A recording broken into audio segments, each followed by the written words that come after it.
Professeur Emmanuel Navon, bonjour, Boker Tov. Boker. Merci d'être avec nous ce matin. Nous avons un petit problème technique qui est indépendant de notre bonne volonté. Est-ce que vous m'entendez ? Je vous entends. Voilà. Bien, j'espère qu'on va pouvoir converser, bien qu'il y ait un petit bruit de fond un peu embarrassant.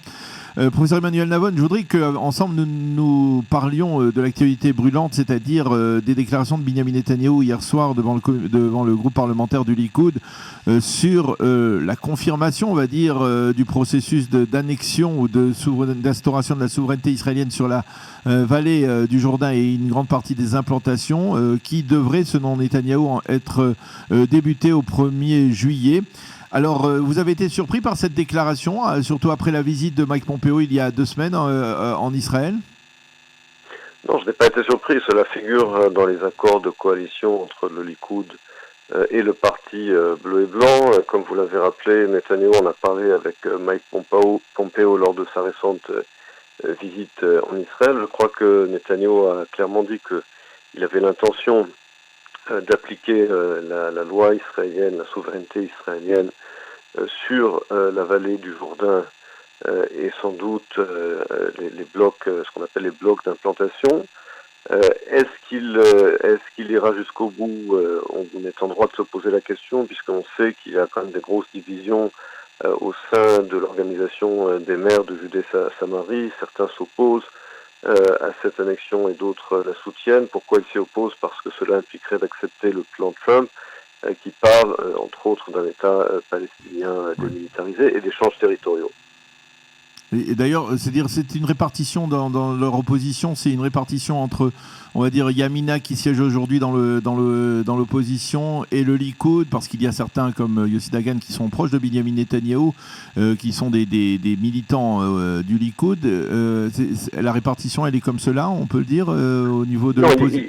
Il y a une division au sein de ce qu'on appelle le Conseil de Judée-Samarie, oui. Le Moatzet Yesha.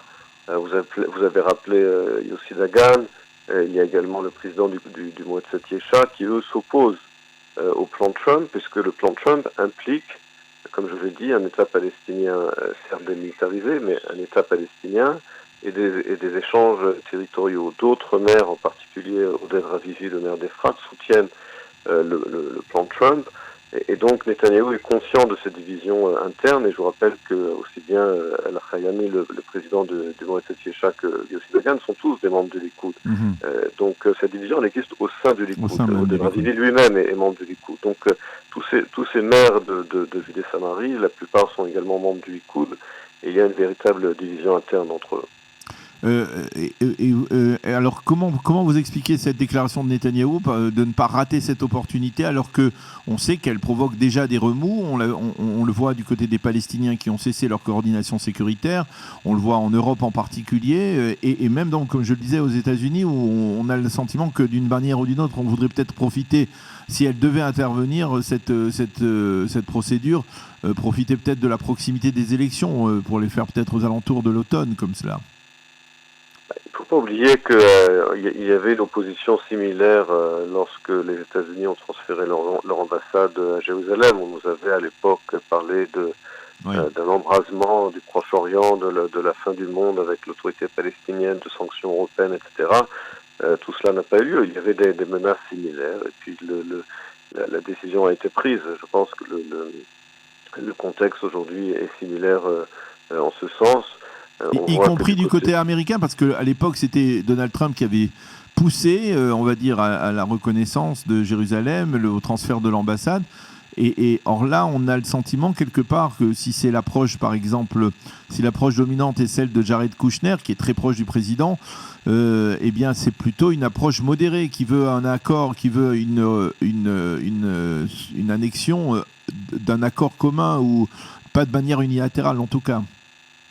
Oui, alors c'est vrai que lorsque le président Trump avait annoncé son plan le 28 janvier, on se souvient qu'immédiatement Netanyahou et ses conseillers avaient annoncé une annexion, et tout de suite il y a eu un feu rouge de Jared Kushner qui a dit pas du tout, il faut d'abord mettre en place le plan, le négocier, le discuter. Ce qui importe beaucoup à Kushner et à une partie de l'entourage de la Maison Blanche, c'est de justement d'avoir de meilleures relations avec l'Arabie Saoudite et les pays du Golfe et de ne pas les aliéner avec une décision israélienne qui n'impliquerait pas justement un processus de négociation. Il semble que ces dernières semaines, Mike Pompeo ait pris un peu le dessus dans toutes ces luttes internes au sein de la Maison-Blanche. C'est pas encore très clair.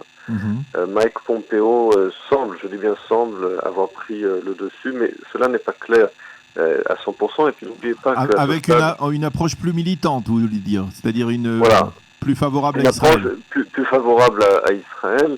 Il semble que dans ces luttes internes, encore une fois, pour l'instant, Mike Pompeo est le dessus. Mais n'oubliez pas aussi que Trump, en ce moment, a d'autres choses à penser que l'annexion israélienne, alors même qu'il y a la crise du corona, il a sa réélection, et donc ce n'est véritablement pas sa priorité à ce stade. Mais ça peut le devenir aux alentours du mois d'octobre, au moment des élections, à l'approche des élections, lorsqu'il devra mobiliser son électorat évangéliste.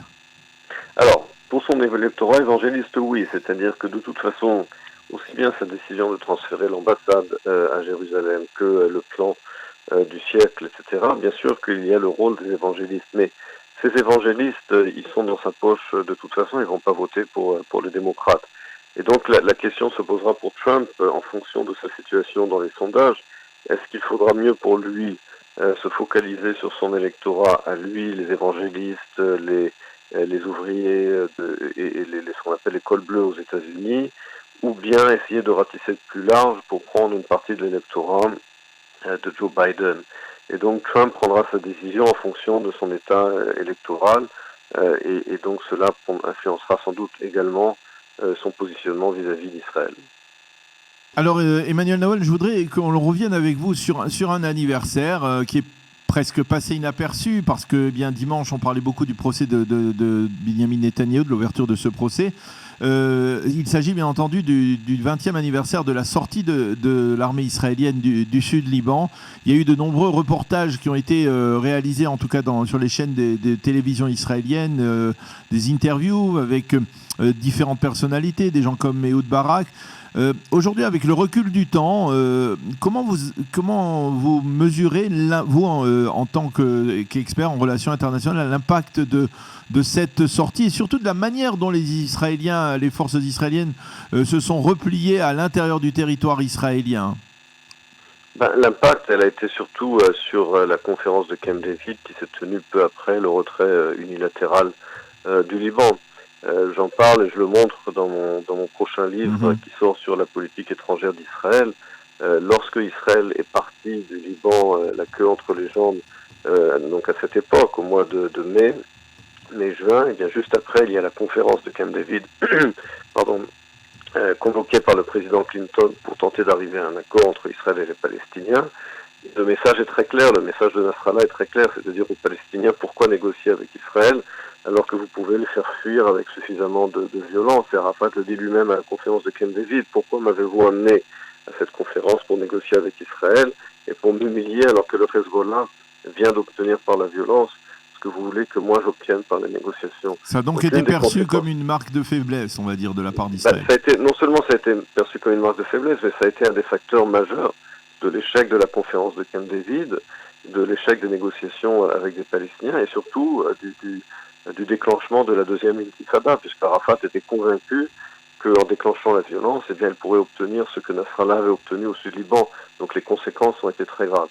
C'était ce fameux discours de Hassan Nasrallah à Bin Jebel après le retrait israélien, dans lequel il avait comparé la société israélienne à une toile d'araignée que l'on peut faire évaporer au vent et qui souffle, parce que il avait constaté lui-même, Nasrallah, que c'est la société civile israélienne qui avait poussé l'armée à se retirer, n'est-ce pas? Enfin, une partie de la société civile israélienne. Et c'était effectivement la conclusion à laquelle Arafat lui-même était arrivé, d'où sa décision de déclencher la deuxième intifada, en pensant effectivement que les Israéliens ne se battraient pas, finiraient par capituler. Or, c'est bien le contraire qui a eu lieu, puisque au contraire, les Israéliens se sont ressoudés avec l'opération militaire après les grands attentats de 2002 et 2003. Tous les Israéliens sont venus dans leurs unités, leurs unités de Milouim pour se battre. Et puis ensuite, ils ont effectivement élu Ariel Sharon. en 2001, qui était l'ultime has-been de la politique israélienne et qui a été ressuscité politiquement par Arafat. C'est encore une des ironies de l'histoire. Et lorsque l'on parle, par exemple, aujourd'hui, avec l'arrêt de la coordination sécuritaire, on reparle du retour des tanzim. Ça nous rappelle un peu cette période où, au sein même de l'autorité palestinienne, qui avait été légitimée par les accords d'Oslo, il y avait donc des forces, on va dire, des forces armées terroristes qui commettaient des attentats régulièrement. C'est quelque chose qui vous semble plausible aujourd'hui dans la réalité actuelle, en particulier après ce que l'on dit l'arrêt de cette coordination sécuritaire entre l'autorité palestinienne et l'armée israélienne? C'est plausible, mais avec un bémol, parce que Mahmoud Abbas n'est pas non plus Arafat. Mais d'un autre côté, si effectivement, comme cela est confirmé, Mahmoud Abbas a cessé complètement la coordination sécuritaire, alors il y a effectivement un risque d'une reprise de la violence et des attentats. Et là, Israël, effectivement, si le gouvernement israélien décide d'aller dans la voie de l'annexion, eh bien cela implique également de prendre le contrôle de la situation sécuritaire. Et donc, d'une certaine manière, le gouvernement israélien devra prendre une décision. Si on se dirige vers la voie de l'annexion, eh bien cela implique également une reprise de contrôle des responsabilités, entre autres économiques, du terrain. C'est-à-dire qu'on ne peut pas avoir, comme on dit en français, le beurre et l'argent du beurre. Ouais. L'annexion, ça vient avec un prix également. Eh bien, professeur Emmanuel Navon, merci beaucoup d'avoir été avec nous ce matin sur Studio Kalita. Bonne journée, à bientôt. Bonne journée, à bientôt.